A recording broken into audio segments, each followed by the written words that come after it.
Ok, ya, ahora sí, ¿ya estamos? Sí, se está grabando. Gracias, Ya, doctora. ok.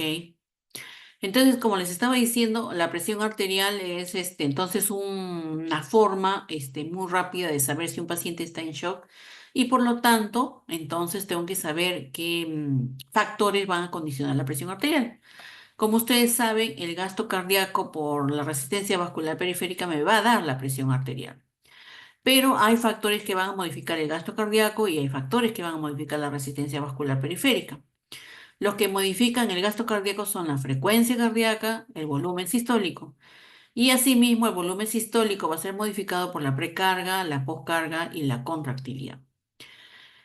Y en el caso de la resistencia vascular periférica, puede ser modificado por la longitud del vaso, la viscosidad de la sangre y el diámetro del vaso. Pero lo más importante en resistencia vascular periférica es el diámetro del vaso sanguíneo. Entonces, cuando yo modifico cualquiera de estas factores que están en la parte de abajo, se va a modificar la presión arterial y por lo tanto puedo tener un shock, ¿ya? Igualmente, si yo modifico con los mecanismos de compensación cualquiera de estos factores que han sido involucrados, entonces puedo resolver este shock, ¿ya?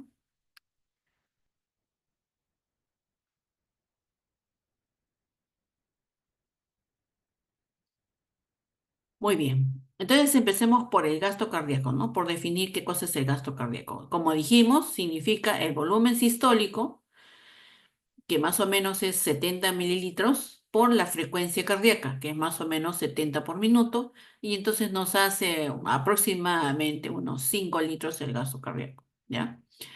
Pero nosotros podemos tener una reserva cardíaca. ¿Qué significa? Que, por ejemplo, si yo necesito hacer un esfuerzo muy, muy, muy supremo, como subir el Tíbet, por ejemplo, ¿no?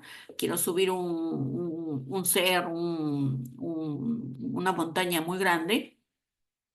Entonces, voy a poder tener, ya sea aumentando, mi poscarga, mi contractilidad, mi frecuencia cardíaca, puedo yo aumentar mi gasto cardíaco para tener más gasto cardíaco y que eso pueda, nutrir los tejidos que me van a permitir hacer esa actividad física, grande, ¿no?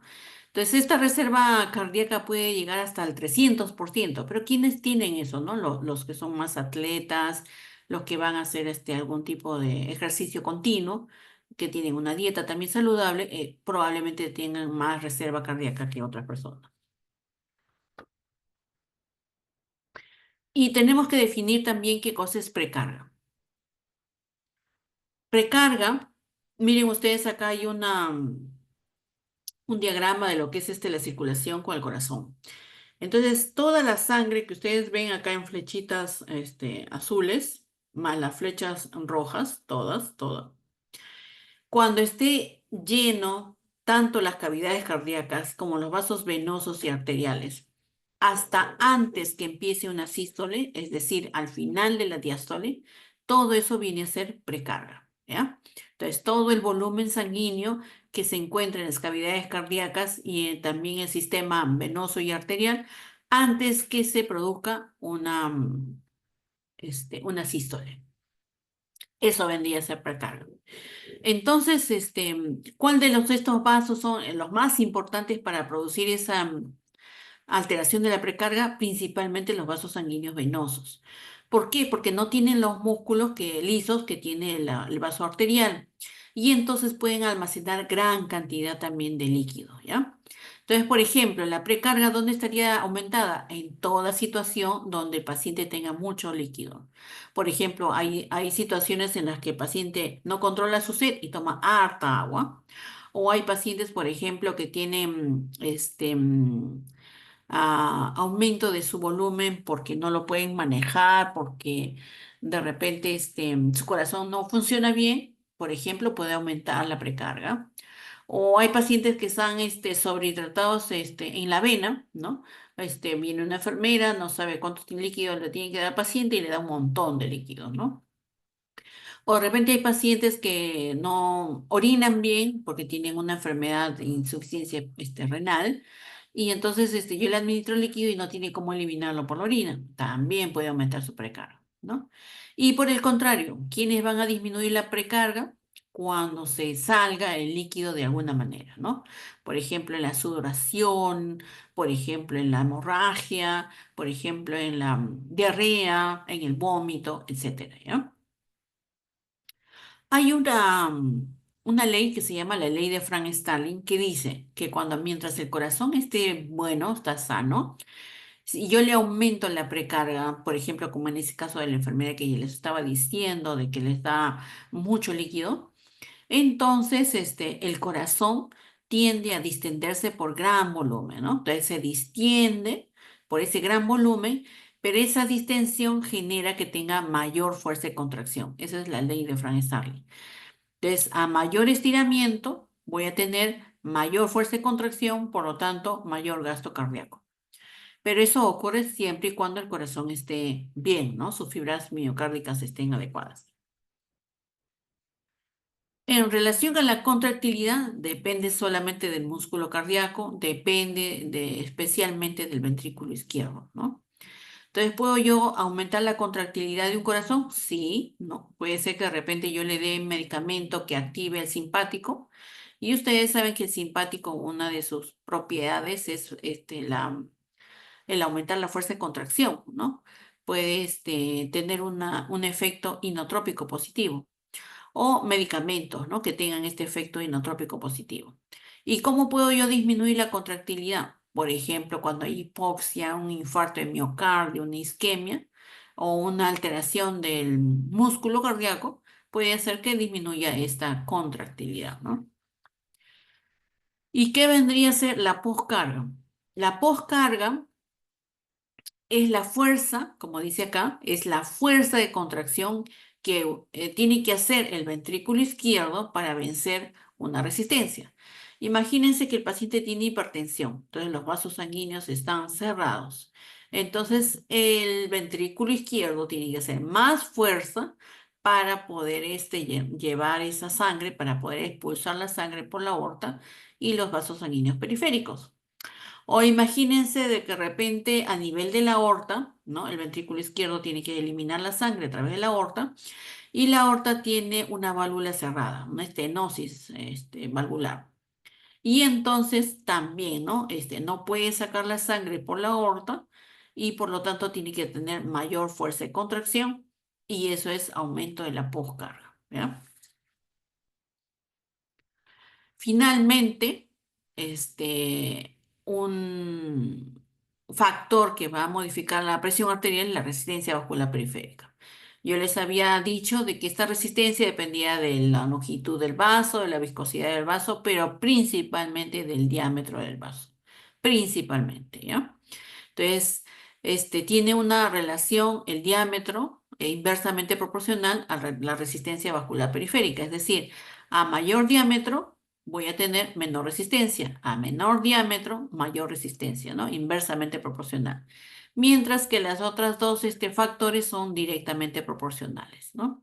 Por ejemplo, en relación a la viscosidad de la sangre, aquellos pacientes que están en la altura, ¿no? Que viven a más de 4.000 metros sobre el nivel del mar y tienen una hipoxia relativa, su mecanismo de compensación es aumentar los glóbulos rojos, tienen policitemia. Entonces, en esos casos, la viscosidad de la sangre está aumentada. Entonces, si está aumentada la viscosidad, aumenta la resistencia, ¿no? Directamente proporcional. ¿Cómo se regula la presión arterial? Principalmente el sistema simpático, ¿no? ¿Qué hace el sistema simpático? Ustedes saben que tiene tres acciones principales. Aumentar la resistencia vascular periférica, aumentar la frecuencia cardíaca a través de su efecto cronotrópico positivo y aumentar la fuerza de contracción a través de su efecto inotrópico positivo. Pero también nosotros tenemos varoreceptores y quimioreceptores que van a hacer también las veces de regulación de la presión arterial, ¿no? Y a mediano plazo vamos a tener otros agentes, como por ejemplo el sistema RAS, renina-angiotensina-aldosterona, la vasopresina y la adrenalina.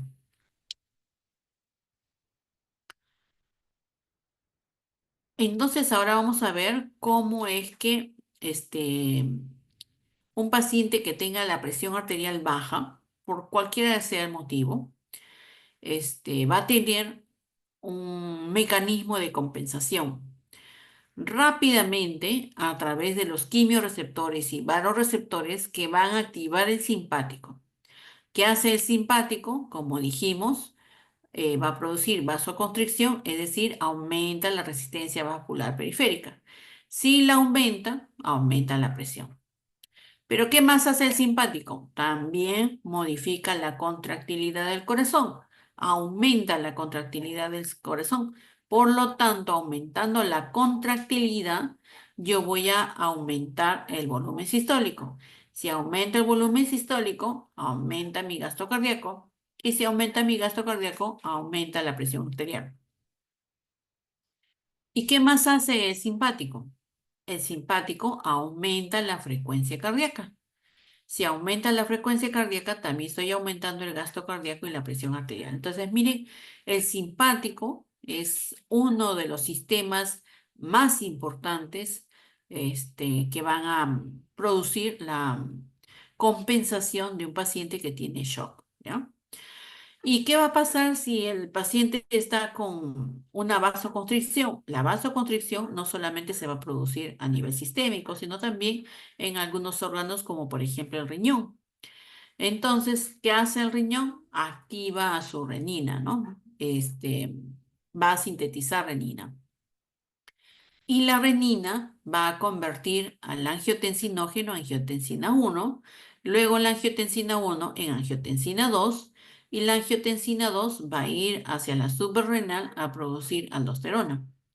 ¿Y la aldosterona qué va a hacer? Va a retener sodio a nivel del sistema glomerular y va a producir también la retención de agua. Si retiene sodio con agua, ¿qué cosa aumenta? La precarga. Si aumenta la precarga, aumenta el volumen sistólico. Si aumenta el volumen sistólico, aumenta el gasto cardíaco y por lo tanto la presión arterial. Entonces son los mecanismos más importantes. Hay otros como la vasopresina, ¿no?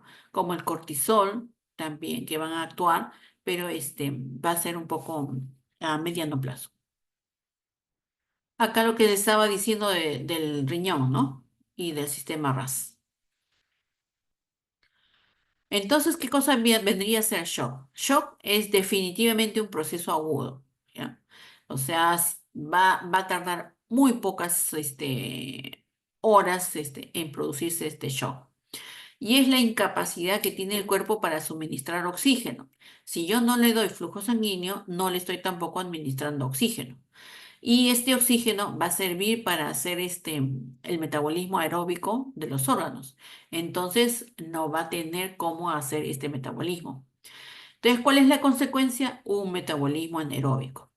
Este metabolismo anaeróbico va a producir la retención de ácido láctico y con esto se va a producir otros trastornos como por ejemplo respuestas inflamatorias, este, mm, eh, oxidación, ¿no? Estrés oxidativo, radicales libres, alteraciones endocrinas, etcétera, etcétera.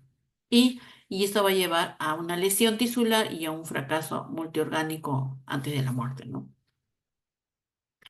Entonces, como le dije, para poder definir a veces el paciente con shock, generalmente es por la hipotensión, pero no es lo único, ¿no?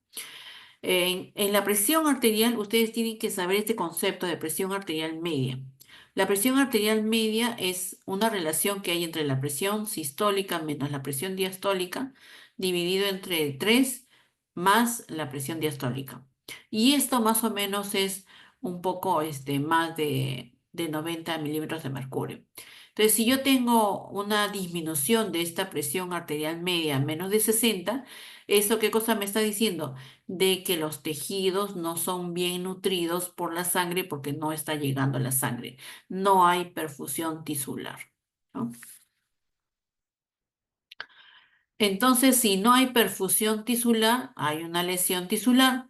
Si hay lesión tisular y una mala distribución del oxígeno, entonces se va a producir una falla multiorgánica, ¿no? Entonces, hay falla multiorgánica, otra vez hay trastorno de la perfusión y así puede hacer un círculo vicioso. Como les dije, las consecuencias son manifestaciones neuroendocrinas, ¿no? E inflamatorias. Entonces, cuando se mueren las células van a producir unas,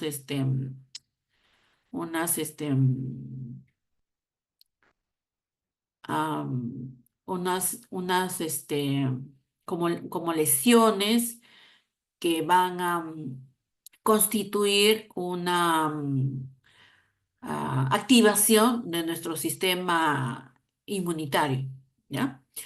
Y este sistema inmunitario, principalmente el innato, lo que va a hacer es, a través del macrófago, por ejemplo, es activar a los citoquinas proinflamatorias, ¿no? Y también a los mediadores inflamatorios.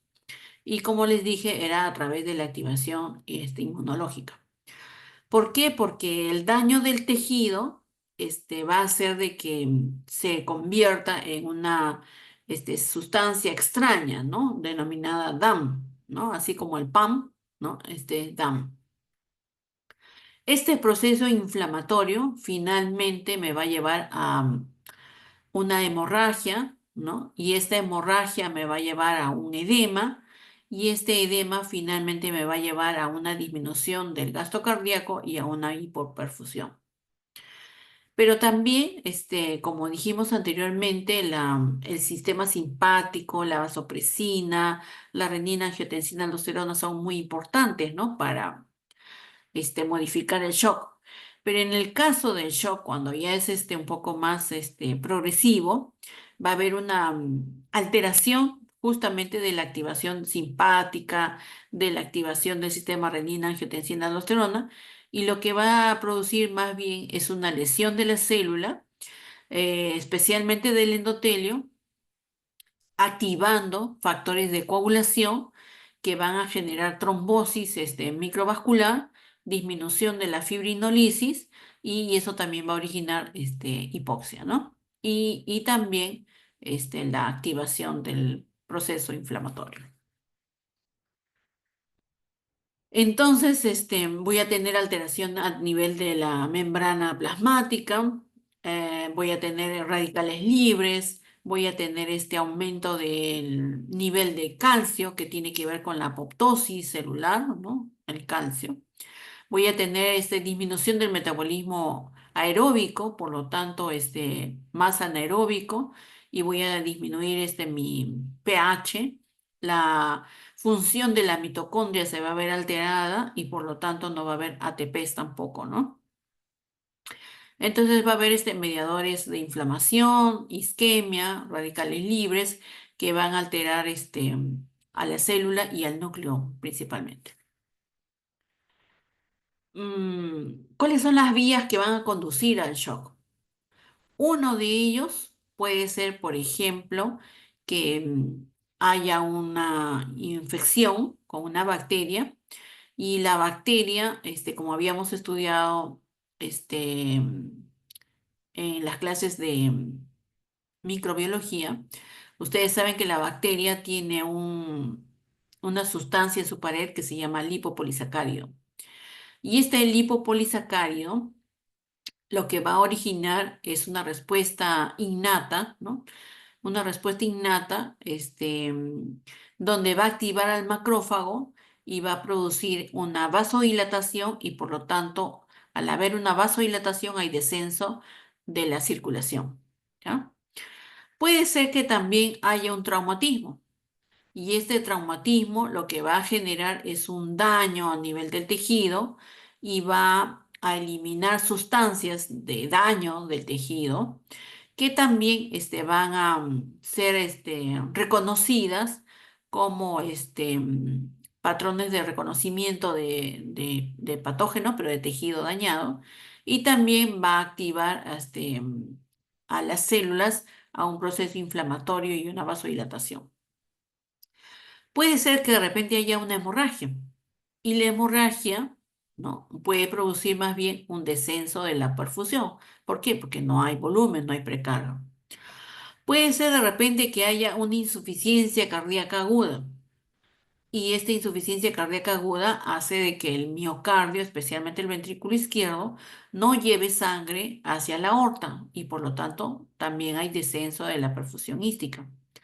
O puede ser que de repente haya un trastorno neurogénico, un paciente que haya sufrido, por ejemplo, una fractura de la columna y entonces no tengo una vía simpática que vaya a producir una vasoconstricción y por lo tanto también hay un descenso de la perfusión ística. Entonces, todas estas causas, que son ejemplos de daño celular y daño y disminución de la precarga, finalmente pueden ser causas de shock. Entonces, vamos a ver que hay cuatro tipos de shock principalmente: el shock hipovolémico, el shock constructivo, el shock distributivo y el shock cardiogénico, ¿no? Entonces, vamos a ver primero el shock hipovolémico. Entonces, cuando vemos el shock, nosotros tenemos que ver, ¿es falla de la bomba? ¿Es falla del tono vascular? ¿Es falla del volumen? ¿O es un proceso obstructivo?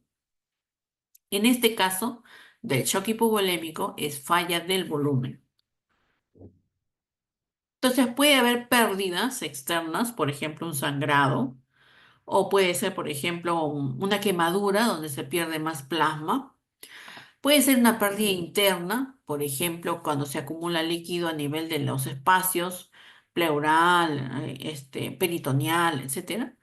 O puede ser de repente pérdidas como por ejemplo la diarrea, el vómito, ¿no? Entonces, ¿qué va a ocurrir?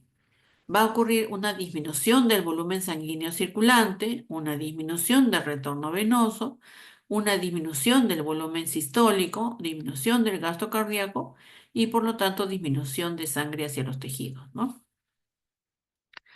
Cuando hay estos estímulos que hay disminución del volumen, entonces, se va a producir dolor cuando hay isquemia, se va a producir hipoxemia, hipercapnia, acidosis. Estas, situaciones, estos estímulos que ocasionan la pérdida de sangre, van a estimular, los plexos carotídeos, y los plexos venosos para producir la estimulación simpática. ¿Para qué? Para que haya una vasoconstricción y una activación del sistema renina-angiotensina-aldosterona para poder compensar esta pérdida sanguínea, ¿no? Acá tenemos entonces a los vasoreceptores y a los quimiorreceptores, ¿no? Los vasoreceptores, que son los que van a producir una recepción de la vasoconstricción o vasodilatación de los vasos sanguíneos y que estos van a producir entonces una respuesta, ¿no? Y los quimiorreceptores, que es, por ejemplo, cuando yo tengo una disminución de oxígeno, un aumento de CO2 o, por ejemplo, un aumento de los iones hidrógeno, también me van a producir una respuesta, un mecanismo compensador a través de los cuerpos carotídeos y los cuerpos aórticos. Entonces, una vez que ocurre esa estimulación de los cuerpos carotídeos y aórticos, se estimulan las catecolaminas que van a ir a través del simpático. Y entonces el simpático lo que va a hacer es su efecto cronotrópico, inotrópico positivo y de vasoconstricción, principalmente. Como les dije, a través de la vasoconstricción, yo voy a tener también la liberación de la hormona antidiurética y también la estimulación del sistema RAS, ¿no? También esta disminución del volumen va a tener como mecanismo compensatorio a nivel del hipotálamo la estimulación de la sed, ¿no? Y la vasoconstricción de otros órganos. ¿Por qué? Porque el organismo, el cuerpo, dice, le falta mi cerebro, le falta mi corazón, entonces tengo que llevar la sangre a través de la vasoconstricción de otros órganos. Necesariamente son los periféricos, por ejemplo, los brazos, las manos, los pies, ¿no? Pero también lo puede hacer de otros órganos internos, como por ejemplo el hígado, ¿no? Entonces, esa vasoconstricción, ¿yo cómo la puedo evidenciar? Porque el paciente va a tener frialdad y palidez de la piel, porque ustedes saben que el flujo sanguíneo es el que me da la calor y el color de la piel, ¿no? A nivel de las glándulas sudoríparas, el simpático va a estimular las glándulas sudoríparas. Entonces, un paciente que tiene shock hipovolémico, además de tener frialdad y palidez, va a tener sudoración. Entonces, cuando yo vea a un paciente, por ejemplo, que está en un accidente de tránsito y lo veo pálido, sudoroso y frío, definitivamente está entrando en shock, definitivamente, ¿no? O el mecanismo compensador entonces es la taquicardia, ¿no? Porque el simpático va a producir aumento del efecto cronotrópico positivo, entonces voy a ver que haya taquicardia, ¿no? Taquicardia, pulso filiforme. Y además el riñón va a tener una vasoconstricción y entonces esta vasoconstricción va a hacer de que no haya fluido, ¿no? Sanguíneo a través de la arteria renal. Y entonces voy a tener oliguria y aumento de sustancias nitrogenadas, ¿no? En una insuficiencia renal aguda. Si la disminución del volumen, además, no solamente es volumen, sino también es sangre, entonces voy a tener disminución de oxígeno, de repente aumento de CO2, etcétera. Y como le dije anteriormente, se van a estimular los quimios y los vasoreceptores que van a descargar otras sustancias vasoconstrictoras, como la angiotensina 2.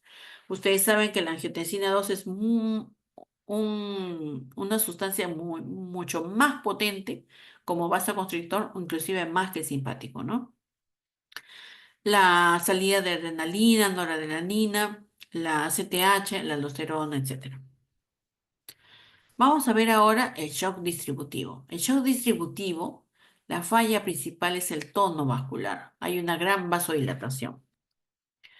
Como puede ocurrir en la sepsis, en la hipoxia, en la anafilaxia, por ejemplo, ¿no? Entonces, ¿qué pasa en el shock distributivo? Cualquiera sea la causa, va a disminuir la resistencia vascular periférica, es decir, va a haber una gran vasodilatación. No pierde la sangre, está la sangre ahí, pero esa gran vasodilatación va a hacer que se aumente la cantidad de sangre que esté almacenada. Por lo tanto, esta sangre no va a ir hacia los órganos que yo necesito que vaya, ¿ya? Entonces va a haber una mala distribución de esa sangre. Como es una vasodilatación, hay disminución de la poscarga, porque ya hemos dicho, poscarga, el aumento de poscarga es cuando hay una vasoconstricción y entonces el corazón tiene que hacer fuerza para expulsar la sangre. Pero en este caso no, en este caso hay una gran vasodilatación, por lo tanto la poscarga está disminuida. Entonces, ¿qué va a ocurrir? Vasodilatación, los glóbulos rojos están atrapados en la periferia, hay disminución del retorno venoso, disminución del volumen minuto, disminución del gasto cardíaco y el shock, ¿no? ¿En qué casos? ¿Y por qué se produce esto? Porque hay una falla del músculo liso del vaso sanguíneo para producir una vasoconstricción. Y lo que va a predominar entonces es una vasodilatación.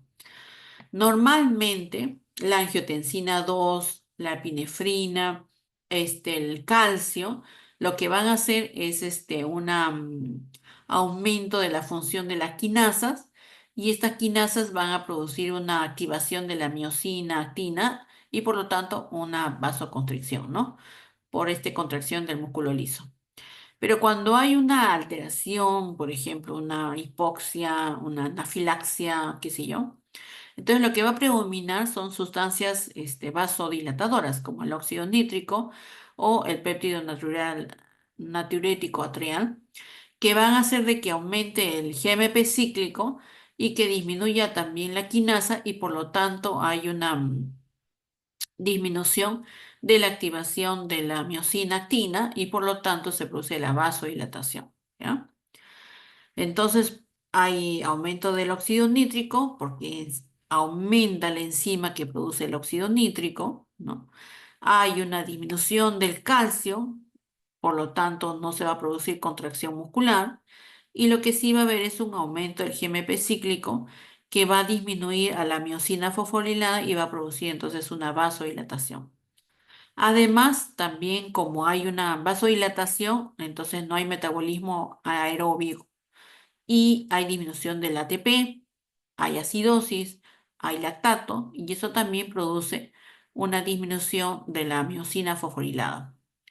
Y también la secreción de vasopresina. Ustedes saben que la vasopresina tiene varios receptores y uno de los receptores es el que produce también vasodilatación. El shock neurogénico está dentro del shock también distributivo, porque si yo tengo un medicamento o sufro un trastorno medular que corta el pasaje de la actividad del sistema nervioso simpático, entonces va a haber disminución de la vasoconstricción, ¿no? Y el shock séptico también. ¿Por qué el shock séptico? Porque voy a tener una endotoxina de una bacteria gram negativa que va a activar al macrófago. El macrófago va a producir citoquinas proinflamatorias y estas citoquinas proinflamatorias van a producir óxido nítrico, que es un gran vasodilatador, y también algunas sustancias, mediadores inflamatorios que también van a producir vasodilatación. Entonces, un paciente con shock séptico también tiene un shock distributivo. Este es el caso de la vasopresina con los diferentes receptores que les había mencionado, ¿no? Entonces, lo mismo de la vasopresina, también vasopresina. Entonces, ahí está. El receptor B3 principalmente es el que va a producir vasodilatación a través del óxido nítrico. Este, entonces, una infección va a producir una disfunción del endotelio, va a producir entonces citoquinas proinflamatorias y estas citoquinas proinflamatorias van a producir la vasodilatación principalmente. Acá explico lo mismo, ¿no? Acá está la bacteria, acá está el macrófago. El macrófago va a producir citoquinas. Estas citoquinas van a producir la atracción también de otras células, especialmente del neutrófilo, ¿no? Que van a producir un proceso inflamatorio y que van a producir la activación del complemento, que ustedes saben que tiene que ver también con proceso inflamatorio, ¿no? Este proceso inflamatorio lo que va a llevar a consigo es un aumento de la permeabilidad vascular y fuga capilar. Ok. El shock séptico no solamente va a ocurrir una vasodilatación, ¿ya? Sino también una disfunción del corazón. Entonces, ¿por qué se va a producir disfunción del corazón? Porque también la liberación de mediadores inflamatorios va a afectar al músculo cardíaco porque también va a haber una activación del sistema autoinmune, a nivel del músculo cardíaco, porque va a haber una disfunción del sistema simpático, también a nivel de este músculo, y disfunción de la mitocondria principalmente, ¿no? Este es lo mismo. Ya. Entonces, ¿quiénes van a producir vasodilatación en un shock séptico? Citocinas, principalmente el factor de necrosis tumoral, el óxido nítrico, el complemento, especialmente C3, C5 y la prostaciclina. Si un paciente tiene un shock anafiláctico, ¿no? También se produce un shock distributivo. Por ejemplo, hagamos el ejemplo de un niño que va a un bosque y en el bosque lo pica una avispa y justamente es alérgico a la avispa. Entonces, el veneno de la avispa funciona como alergeno. Este alergeno es presentado al linfocito T a través de una célula presentadora de antígeno. Este linfocito T lo que va a hacer es modificar su conformación y se va a activar y se va a convertir en una célula T activada. Esta célula T activada lo que va a hacer es dividirse y modificar sus funciones a través de CD4 y CD8. El CD4 lo que va a hacer es transformarse en TH1 y TH2. Y el TH2 lo que va a hacer es activar al linfocito B y a la hora de activar el linfocito B va a producir anticuerpos, especialmente la inmunoglobulina E. Y estos anticuerpos van a ir hacia la célula mastocito, ¿no? Y va a degranular y se va a producir la salida de sustancias como por ejemplo la histamina, las prostaglandinas, citoquinas, etcétera, que una de sus funciones definitivamente es también la vasodilatación, ¿no? Por eso es de que también el shock anafiláctico se encuentra dentro del shock distributivo. Entonces ya hemos visto el shock hipovolémico y el shock distributivo. Hemos dicho que en el shock hipovolémico hay pérdida de volumen, por lo tanto la precarga está disminuida. Hemos dicho que un mecanismo de compensación del shock hipovolémico es que haya simpático y por lo tanto va a producir vasoconstricción. Pero en el shock distributivo hay vasodilatación. Entonces, la piel de este paciente de vasoconstricción va a estar fría, va a estar pálida y va a estar sudorosa. Mientras que en el shock distributivo, a través de la vasodilatación, la piel va a estar caliente, va a estar roja y va a estar seca. ¿Ya? En el caso del gasto cardíaco, en el shock hipovolémico va a estar disminuido el gasto cardíaco y en el distributivo puede estar normal. Ahora vamos a ver el shock cardiogénico. ¿Cuál es la falla del shock cardiogénico? La bomba, ¿no? El corazón. Entonces hay una disminución de la función cardíaca y esa disminución de la función cardíaca va a llevar consigo la disminución del flujo sanguíneo hacia los tejidos, ¿no? Entonces voy a tener un paciente donde hay disminución de la contractilidad del miocardio, eso va a generar una disminución del volumen sistólico, eso va a generar una disminución del gasto cardíaco y finalmente la disminución de la disponibilidad del oxígeno hacia los tejidos, ¿no? Entonces, este, y ya, acá. Entonces, si hay una disfunción del corazón, ¿qué va a pasar con el volumen sistólico y el gasto cardíaco? Van a disminuir, ¿no? Esta disminución va a producir hipotensión.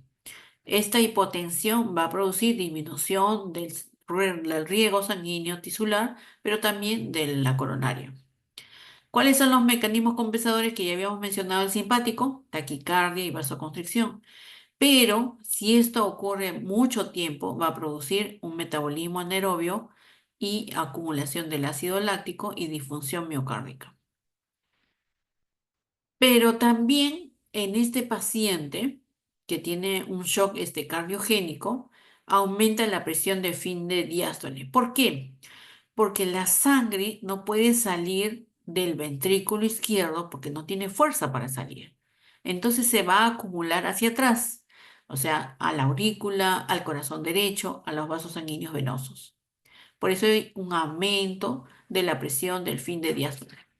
Y si aumenta esta presión a nivel de los ventrículos, perdón, de las cavidades izquierdas, van a ir hacia atrás, primero hacia el pulmón, ¿no? Antes de ir al corazón derecho, van al pulmón.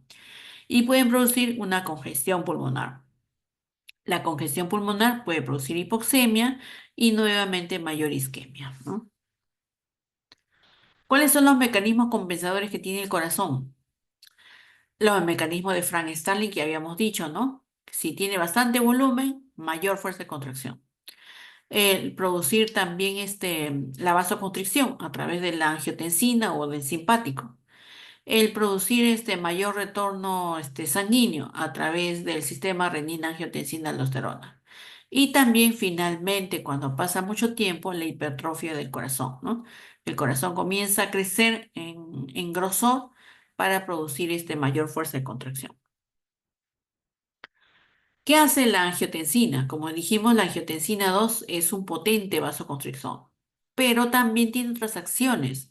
Activa el simpático, reabsorbe el sodio, va a producir el sistema renina-angiotensina-aldosterona, vasoconstricción tanto de las arterias como de las venas, y a nivel de la hipófisis también la estimulación de la secreción de la hormona antidiurética.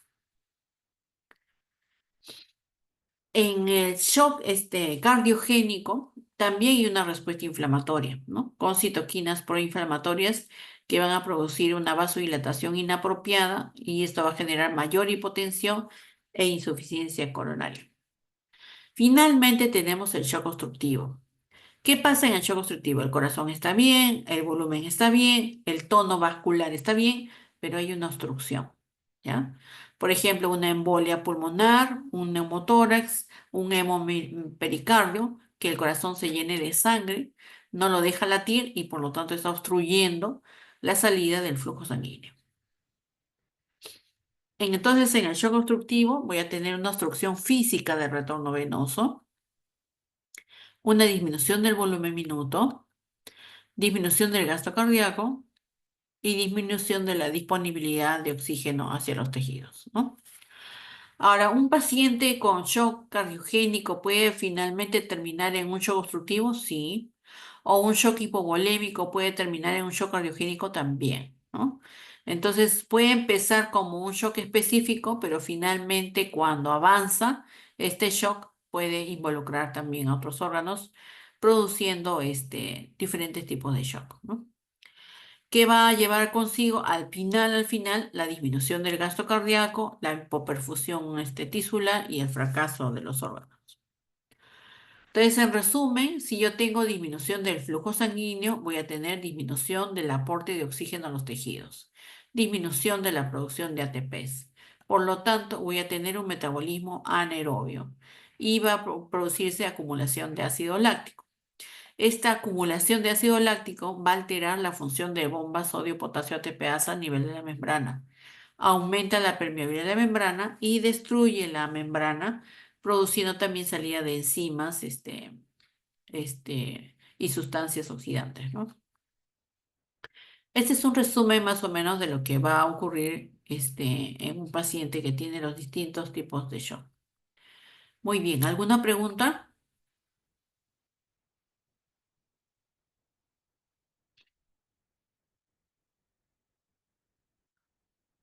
¿Todo bien? ¿Todo claro?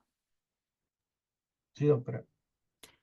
Muy bien, jóvenes. También la clase ya está colgada en el aula virtual, ¿ya?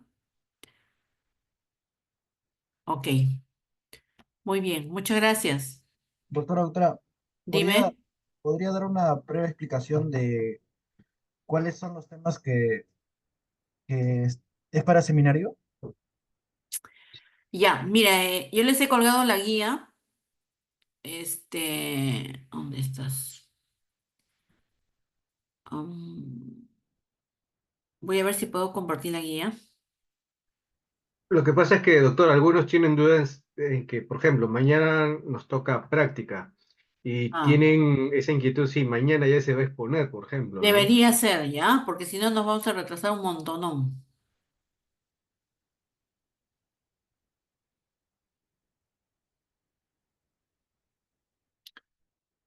No sé si la tengo la guía acá, pero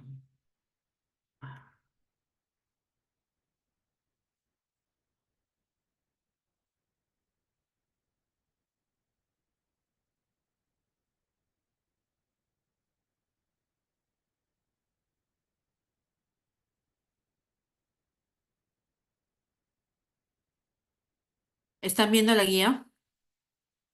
No, doctora. Ay, no, No. chispas. Pero sí se encuentra en el aula virtual. Figura que el día martes 27 de agosto, Ya, el grupo 1-1 a las 2:40 o a las 4:20 tiene seminario de shock con el doctor Orihuel. Y, 1-1. Sí, ¿no? ujú, y el Ya. 1-4, el martes, el día de mañana, en su horario, Sí. ¿Con quién? con la otra segura. Con yo. Mm, Ya. sí, doctor. Ya, más abajo, donde dice seminario, ustedes tienen donde dice contenido conceptual procedimental. Ahí dice definición, tipos de shock, respuesta orgánica, oxigenación tisular, disoxia. Esos son los temas que tendrían que desarrollar.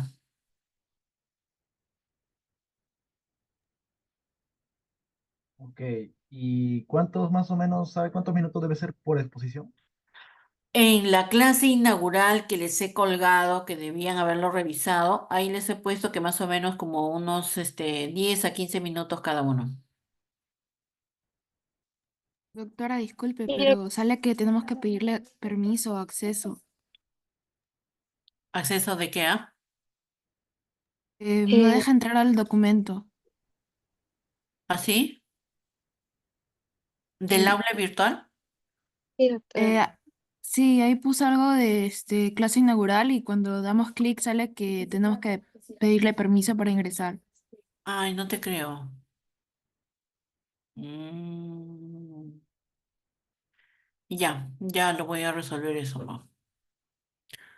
Ya, pero ahí en el shock, en la clase se supone que en el seminario del día de mañana tienen que hablar sobre definición, tipos de shock, respuesta orgánica, oxigenación tisular y disoxia. Doctora, disculpe, buenas noches. ¿Y Mm. los grupos, o sea, la división de los grupos la elegimos nosotros también? Yo les dije que cada uno de los grupos tenga un delegado y que ese delegado haga el sorteo finalmente ¿cómo se llama? De los temas, porque ustedes se van a juntar por conveniencia, ¿no? Por cercanía, qué sé yo, por amistad. Ya, muchas gracias. Ujú. Muy bien, ¿alguna otra pregunta?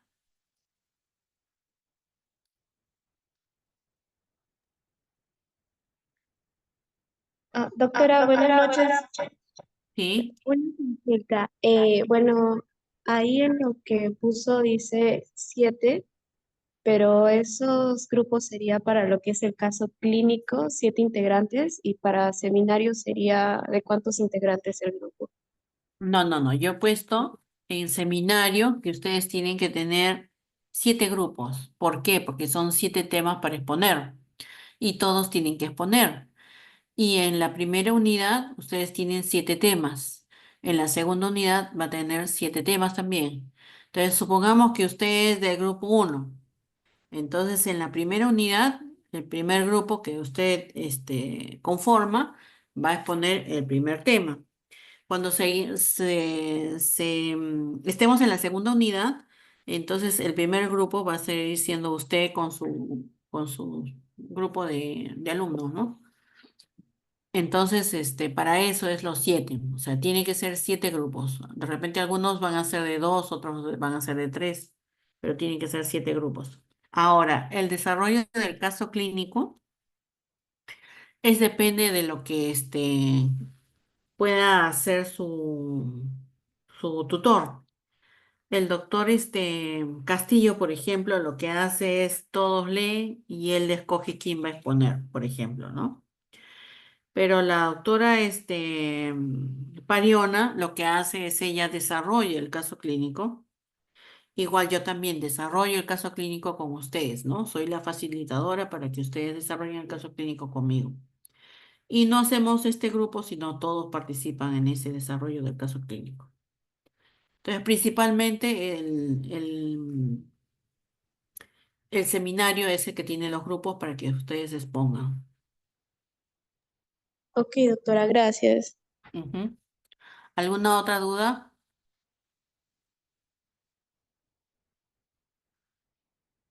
Muy bien. Entonces voy a resolver esa parte para que la clase inaugural la puedan escuchar. Doctora, Y sí, ¿me podría, ¿cómo se llama? ¿Su número podría enviarlo a los delegados de cada subgrupo? ya, Por si necesito algo. ya. Entonces, supongo que acá hay ¿cuántos delegados? Son el grupo uno, ¿no es cierto? Ujú, sí. Ya, en el grupo uno está el 1-1 y el 1-4 nada más creo. Entonces deben haber 2 delegados, ¿cierto? Yo soy, por ejemplo, el delegado de la 1-1. El 1-4 no sé quién será. Ah, ok, ya pues. Pero hay gente, debe haber gente del 1 a 4 seguro. Ok. Su número Entonces me... te doy mi número, doctor, ¿ya? De una Ok. vez te doy, ¿ya? Igualito los demás seguramente que me van a llamar por algo. 951-04-6531. 95104. Sí, 951-04-6531. Si puedes, haces un WhatsApp grupal, doctor, ¿ya? Ok, ok. Del solamente grupo 1, en general. Claro, claro, claro. Ok, Puedes ok. poner fisiopato, grupo 1, una cosa así. Ok, ok. Le añado, ¿verdad, no? ¿Perdón? Le añado al grupo. Of course, claro. Ok, ok. Ok, doctora. Eso sería todo. Muy bien. ¿Alguna otra duda, pregunta? Ok, chicos. Sinceramente, a mí me gusta hacer la clase más presencial, ¿ya? Es más, para mí es más divertida, pero de todas maneras, esta forma de clase me permite también, compartir con ustedes, ¿no? Ok, gracias, jóvenes. Cuídense.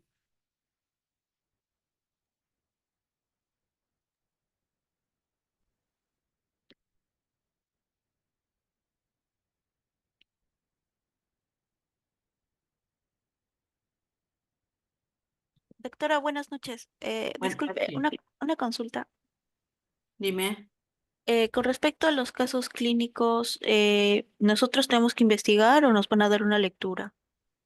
También en tu guía, ahí están los casos clínicos, doctora. El caso clínico no es para que ustedes digan, el caso clínico, ¿cómo se llama? La enfermedad es tal, ¿no? Sino para que expliquen por qué se produce la enfermedad. Ok, doctora. ¿Va a Ujú. pasar lista o...? Ahora, Ujú. si veo cómo, mm, un ratito, a ver.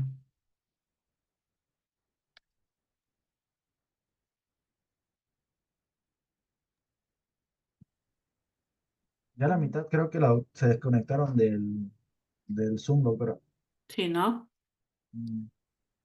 Ya Pero sí pues, está. ya les tengo los tengo grabados, pues. Ok, doctora. Sí estábamos todos, creo. Estábamos completos. Sí, seguro, bacalao. Ya no importa. Ya, ya, doctora. No, Ya, cuídense. Buenas noches, doctora. Buenas noches. buenas noches.